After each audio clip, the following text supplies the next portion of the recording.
She gonna burn the people too? I don't think she would do that. No. No!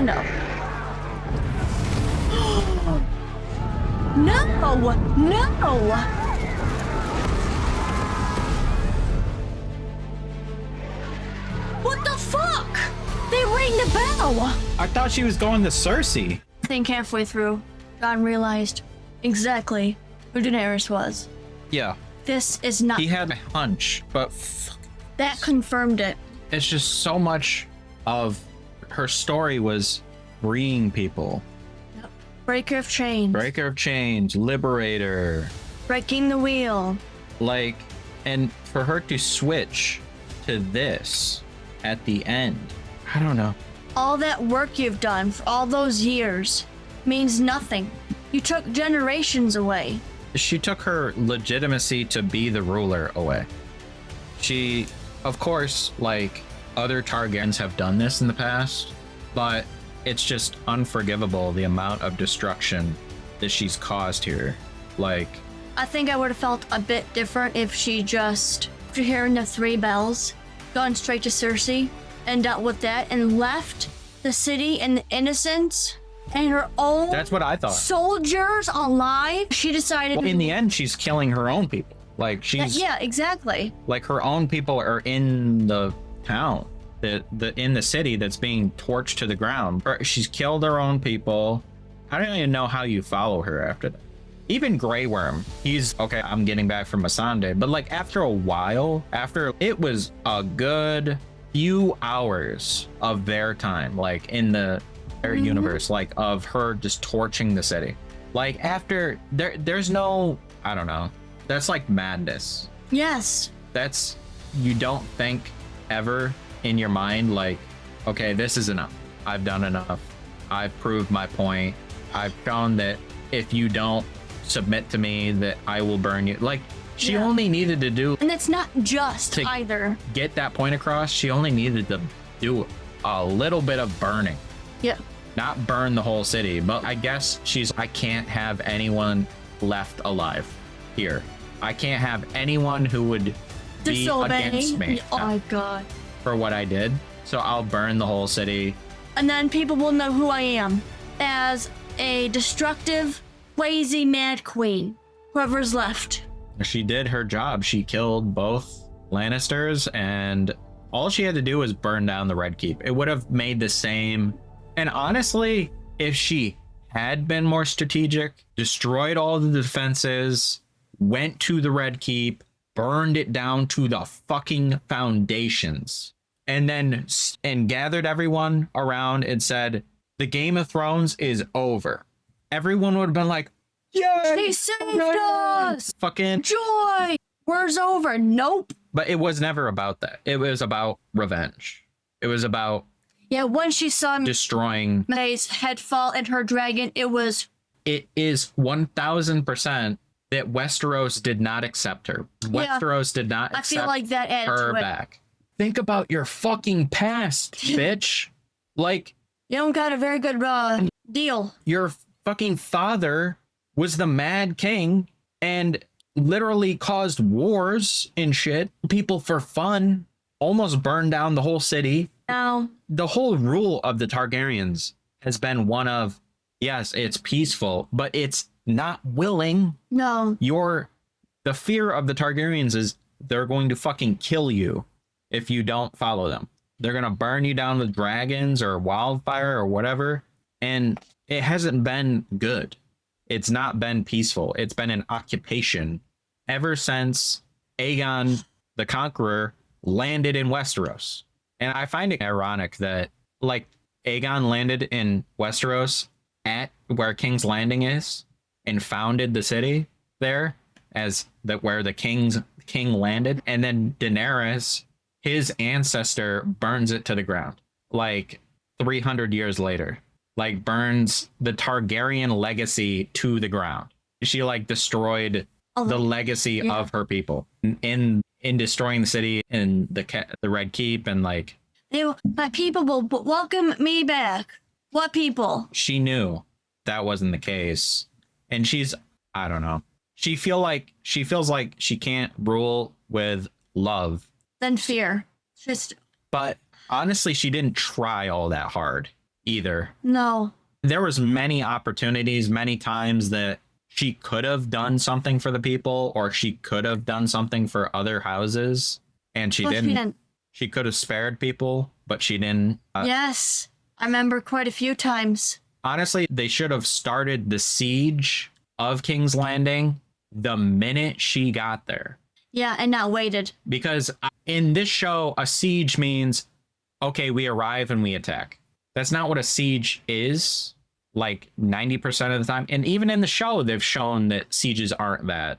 They sit outside the city and they starve the population or the castle, and they starve the population out. And she could have done things where She could have talked to the people, not on her dragon for one, and tried to offer them a different deal than what would happen. she could have That's just how burned she down the could've- Red Keep, and that would have been enough Yeah. for them to love her. I see that point. The Red Keep is the source of all of their problems. Like that, whoever's king is literally keeping Yeah. those people That's a fair point. in squalor.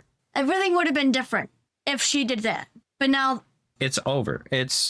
I don't know how I think we're probably going to watch the next one, but oh my gosh. I think I'm surprised with myself, actually. With Cersei's death, I thought that when the walls and the ceiling came tumbling down, I felt disappointed. I was like, wow. In the time of everything else going on, you just feel yourself, which isn't totally disappointing because that's who Cersei is. yeah, But I was like, what? A cop-out for a death. Do you know what I mean? or for her just dying like, Yeah, just dying like that. I don't know. When I think of all the times that she tortured and played with people's manipulating minds, Yeah. granted, she did. Maybe I'm reading too much into it or missing a detail. I don't know. I think there's just not enough time to give like more than that. Like what else? How else would she have died? Like being burned alive by Daenerys?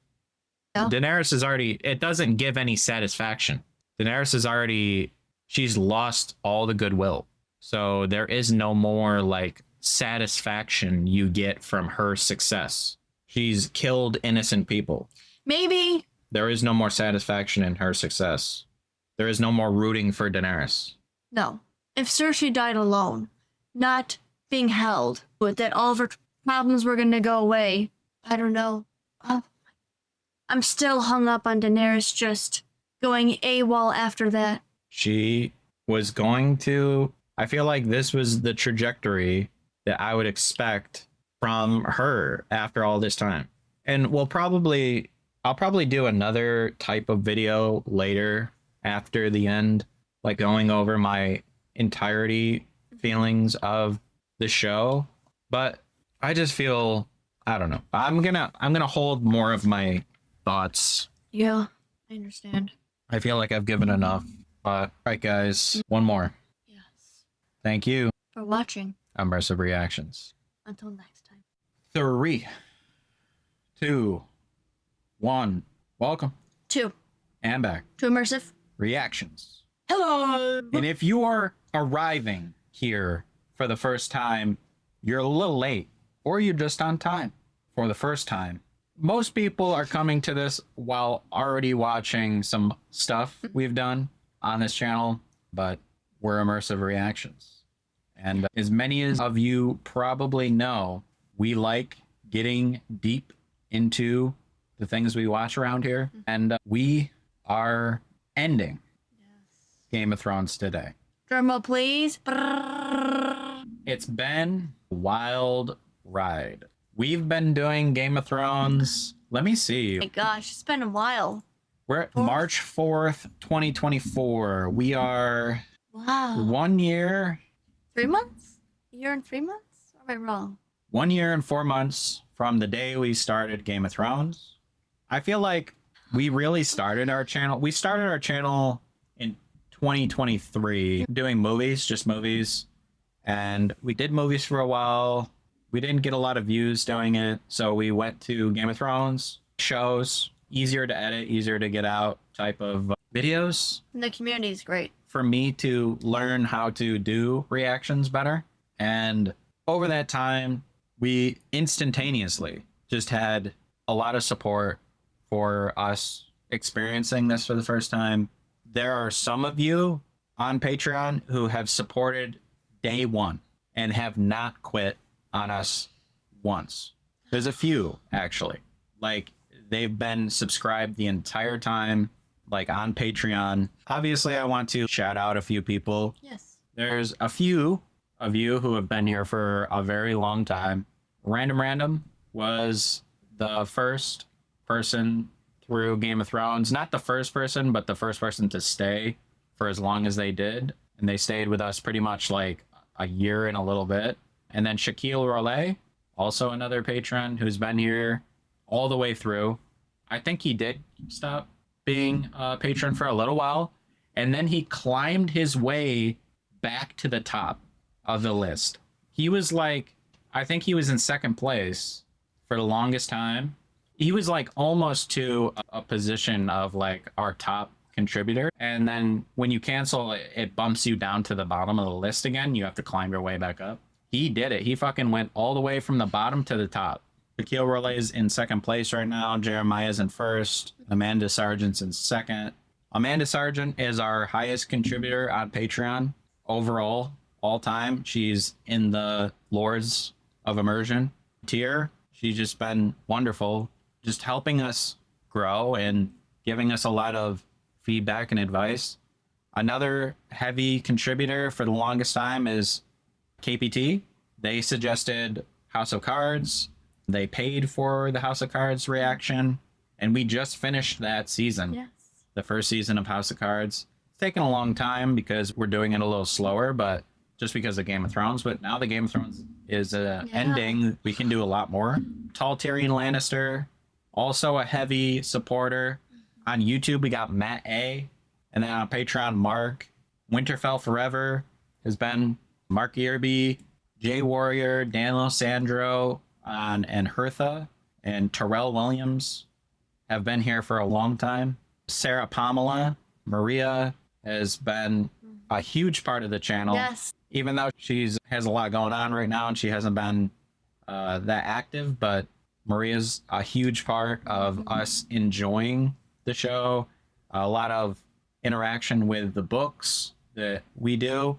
I do a lot of the reading of the books and getting like deeper in that respect. And we should have more coming soon. Emmy Wan has been here for a long time as well. Without you guys helping us, like supporting us throughout this, it would be very hard to justify the time we spent. Yes. And the time I spent. I keep a record of time I spend on the channel for business purposes and stuff like that. I've in totality, it doesn't really matter, but in the starting of Game of Thrones to now, we've spent I think it's roughly 8,000 hours Yeah. on the channel for you. That includes being on camera, that includes editing, that includes interacting with you guys, that includes I'm very thankful for all of it you've given over the year, over time, and I hope that into the future we can really keep going, and some of you want to stay. A lot of you have membership credits. If you don't know what membership credits are, and a lot of people don't ask me about them, go look at your membership. I've upgraded that page like a ton of times, and go see what you can do with membership credits. There's a lot. But Game of Thrones, like we tentatively went into it like thinking, oh, it's just going to be something a little easier to do. It's not really going to do all that much. And we were shocked. Yes. We went from 800 to 1,000 subscribers in 5 days. It's the biggest growth I've ever seen on the channel.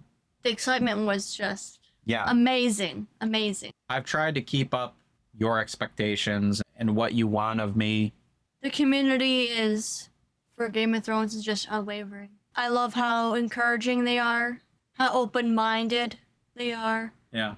They give you more encouragement than they know they do when certain episodes hit you very hard, and they just give you the extra bit of hope that you need Yeah. to drive you. It's a beautiful thing. There's a lot of times where I was like in editing slumps or like things weren't going well in my mind. And someone would always come along and just be like, love that reaction. And that's like the fuel I need to push me like through a week of editing. And we're not like the general reactors. So when Yeah. someone notices how much intent we give something, Yeah. or specific details, wow, you caught that. That's amazing. Brings you up. We really try to get into the world. My whole point was like not to get sidetracked with a bunch of random crap or be like, oh, I remember that actor from this movie. He was great. I liked when he did this one thing. It's, dude, you're watching Game of Thrones for the first time. This is the only time you will ever see this for the first time. Forever, yep. And that's what I tried to bring to every video. I tried to be 100% locked in, give my honest opinions about everything I saw, nerd out with you guys when we're going over histories and lore, or I'm like absorbing your perspective or your first time watching. It's fun. It's super fun to be involved with that kind of community. We can never do Game of Thrones again. You all being here for the first time is going to be a unique experience in and of itself. People who come later will see like our first time reaction, but this is the time, and you guys realize that this is the time that we're actually going through it, and you can dialogue with it. It's like new. And I don't know where the channel is going to go in the future. I honestly don't know, but I know that if we eventually don't keep going, I enjoyed the time with you guys. You guys made it memorable. I'm not the most outgoing person. I'll 100% tell you that.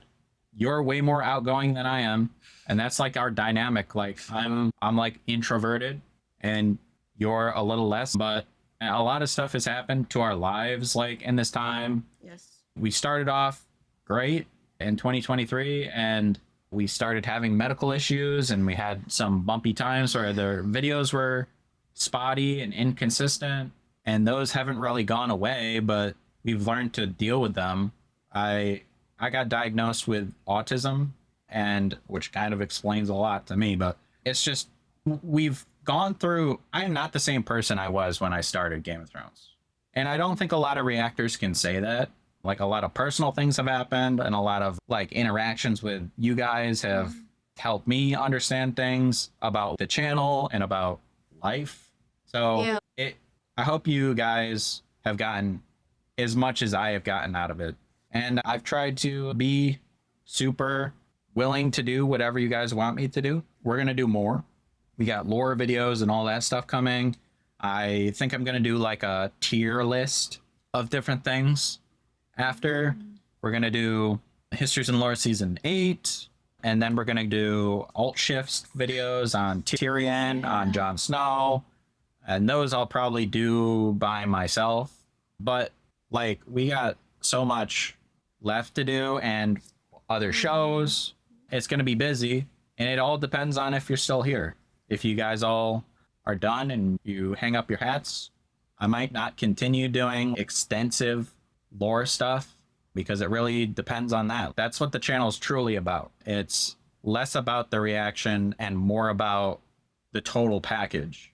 It's been amazing, and we're going to go through the seasons one by one at the end and our total opinions, but we're going to jump in to this final episode. Oh my gosh, the final one.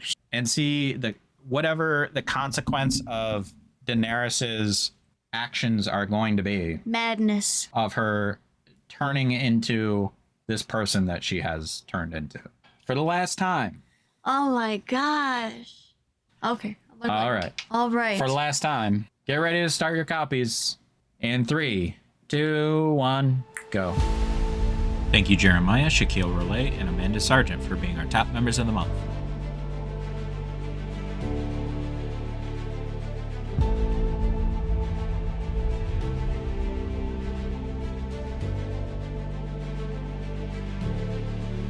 Thanks for watching. Check out our breakdown video for more insights. And do not forget to like and subscribe for more reactions. For full uncut content, join us on Patreon. We hope to see you in the next one.